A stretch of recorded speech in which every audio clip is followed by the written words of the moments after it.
নমস্কার সম্মানীয় দর্শক বন্ধুরা, কৃষক বন্ধু প্রকল্প 2025 টাকা পাওয়ার সময় ও আবেদন প্রক্রিয়া। ভূমিকা। কৃষক বন্ধু প্রকল্প পশ্চিমবঙ্গ রাজ্য সরকারের একটি গুরুত্বপূর্ণ উদ্যোগ, যার মাধ্যমে রাজ্যের কৃষকদের আর্থিক সহায়তা প্রদান করা হয়। এই প্রকল্পটি কৃষকদের খরিফ ও রবি মরশুমে চাষাবাদের জন্য প্রয়োজনীয় অর্থ যোগান দিতে সাহায্য করে।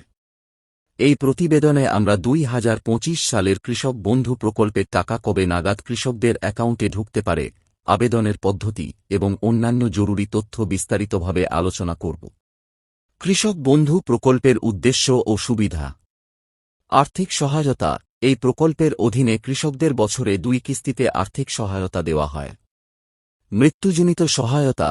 প্রকল্পের আওতাভুক্ত কোনো কৃষকের 18 থেকে 60 বছর বয়সের মধ্যে মৃত্যু হলে তার পরিবার এককালীন 2 লক্ষ টাকা আর্থিক সহায়তা পায়।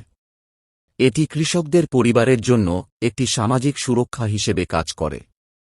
আর্থিক সহায়তার পরিমাণ। জমির পরিমাণের উপর ভিত্তি করে আর্থিক সহায়তার পরিমাণ নির্ধারিত হয়। 1 একরের কম জমি, বছরে 4,000 টাকা, 2 কিস্তিতে। 1 একর বা তার বেশি জমি, বছরে সর্বোচ্চ 10,000 টাকা, 2 কিস্তিতে। টাকা প্রদানের সময়। সাধারণত টাকা 2টি কিস্তিতে দেওয়া হয়। প্রথম কিস্তি খরিফ মরশুম এপ্রিল থেকে সেপ্টেম্বর মাসের মধ্যে। দ্বিতীয় কিস্তি রবি মরশুম অক্টোবর থেকে মার্চ মাসের মধ্যে। 2025 সালের টাকা কবে আসবে? 2025 সালের প্রথম কিস্তির টাকা এপ্রিল মাস থেকে কিছু কিছু কৃষকের অ্যাকাউন্টে পাঠানো শুরু হয়েছে বলে জানা গেছে। তবে অনেক কৃষক এখনও টাকা পাননি। সাধারণত ব্যাংক অ্যাকাউন্টের তথ্যে কোনো গরমিল থাকলে টাকা পাঠাতে সমস্যা হয়। তথ্য আপডেট করা হলে পরবর্তী পর্যায়ে টাকা পাঠানো হয়।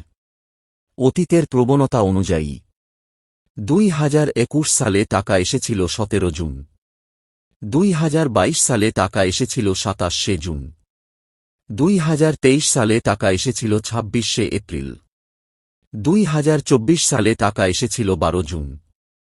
কৃষি দপ্তর থেকে 2025 সালের টাকা দেওয়ার কোনো নির্দিষ্ট তারিখ এখনও ঘোষণা করা হয়নি।